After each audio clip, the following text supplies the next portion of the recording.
How's it going? This is Doug. It is November 4th, 2015. This is vlog number 6. Gone 6 days in a row now. Hope to keep them going. I worked from home today.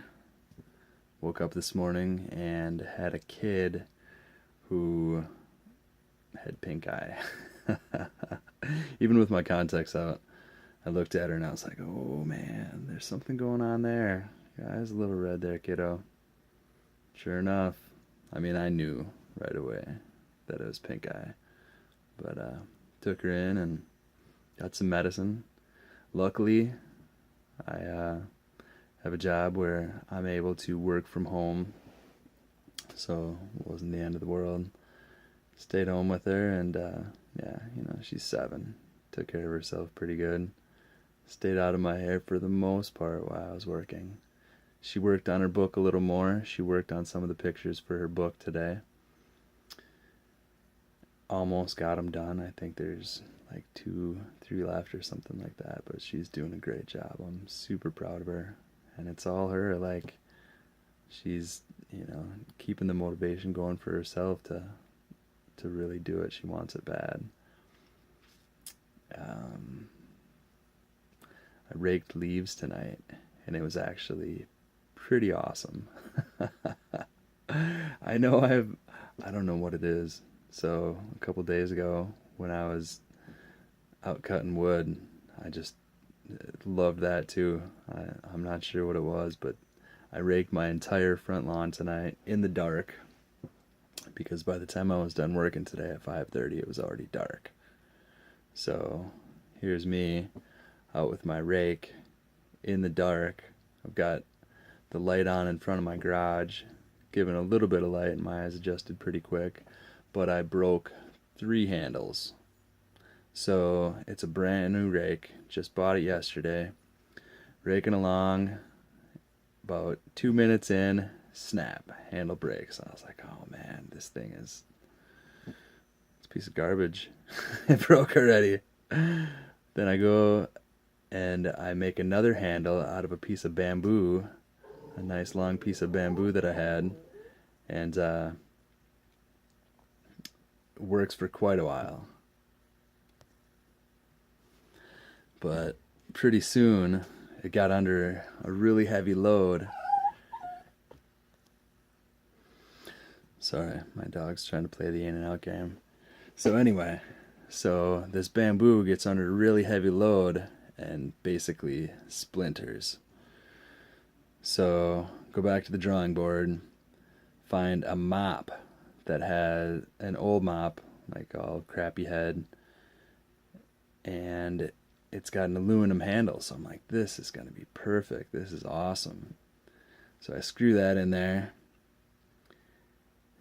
and I go out, get into a big heavy pile, snaps, like second stroke. Like, just crushed it and bent. Luckily, I had an old birch stick, like this. I don't know why I had it around, like an 8-foot long birch stick.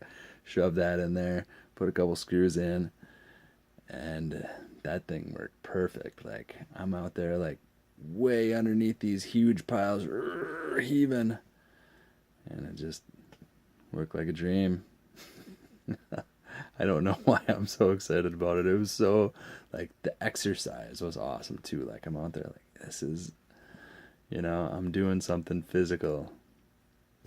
Feels good.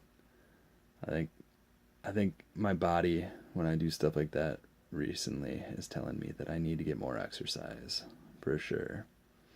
At the office, I have a standing desk, which is really nice. They say sitting is the new smoking, and I was definitely starting to feel like I was starting to atrophy. Like, my legs were getting to this point where I would sit down for too long, and it would feel like my legs were cramping.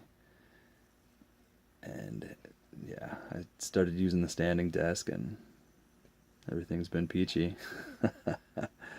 It just feels good to, be able to move around as I work It took a little bit to get used to the typing while I was standing, but now in that environment, when I'm in the office, I have a hard time sitting. Like, I just use the standing desk all the time now. I get too antsy when I sit. I also listened to a pretty awesome podcast today with Joe Rogan and Christopher Ryan, PhD. Those two dudes are pretty smart guys. I would say thought leaders in today's space. Especially Christopher Ryan. So Joe Rogan's got his own like awesome amazingness, but Christopher Ryan, I think, is really kind of a lens breaker, a lens shatterer. We've all got these lenses that we look through the world with, that we are shaped with. And a lot of his point and his message is, hey, these things that you're doing, they don't make any sense. You're just doing them because that's what they did before you. And the reasons that they were doing them before you were pretty messed up anyway. He wrote this book called Sex at Dawn. Just a really good book. And I was a little hesitant to get into it at first because, I don't know. Like, I don't focus on sex. When I was younger, I think I did a lot more. But as much as I used to, so I was like, a book about sex. Can take it or leave it. But I really liked Chris Ryan, so I decided to check it out. And really, to be honest with you, I found that sex was just kind of the what am I trying to say? The thing that he built his argument around to show all the different scenarios of how we're looking through these lenses that were created for us. And that if we look outside that little bit of paradigm that we've just accepted, that, it doesn't make a lot of sense. And there are more sensible ways to look at things. Also, maybe probably more healthy ways to look at things. And I think that's a lot of what he does in his work and in his talks and in his podcast, tangentially speaking. Talks about shattering norms, because norms are just, sometimes you just say things and do things and keep on patterns because that's the way they did it before, even if it doesn't quite work anymore. I think of this story of this woman. This is as far as I know, a fictitious story, but this is the way I heard it told. So there's this woman that she loves making meatloaf, and every time she makes a meatloaf, she takes the meatloaf, she shapes it, and then she cuts off each end, and then she puts it in the oven. And one day, her mom comes home comes over for Thanksgiving, and she says, "Oh, that's my meatloaf recipe. Why are you cutting the ends off of it?" And she said, "Well, that's what you taught me to do. You make the meatloaf, and then you cut the ends off, and then you stick it in the oven." And her mom says, "The reason I always cut the ends off was because the oven was only this big." So she was still cutting all the ends off of the meatloafs because that's what she was taught to do, never understanding that the reason that her mom cut the meatloaf was to fit it into a certain space.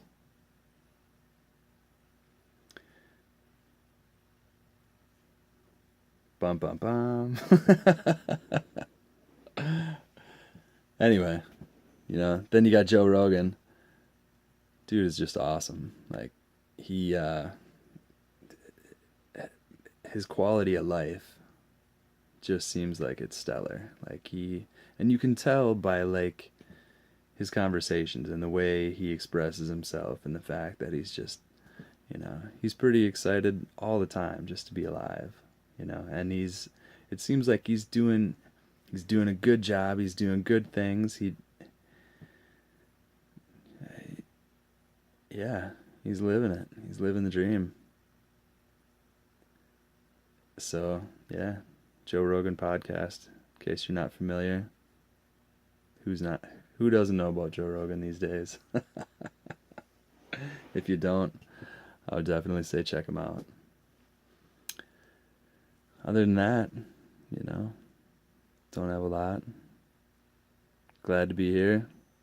Glad to be talking. Glad to have the opportunity to just, you know, hang out. Do what I want to do for the most part. Still working every day. Still get up in the morning, meditate every morning.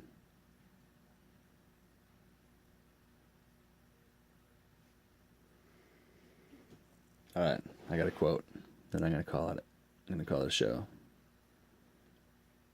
Human beings are works in progress that mistakenly think that they are finished. Boom. Alright, I'm going to cut out. Love ya.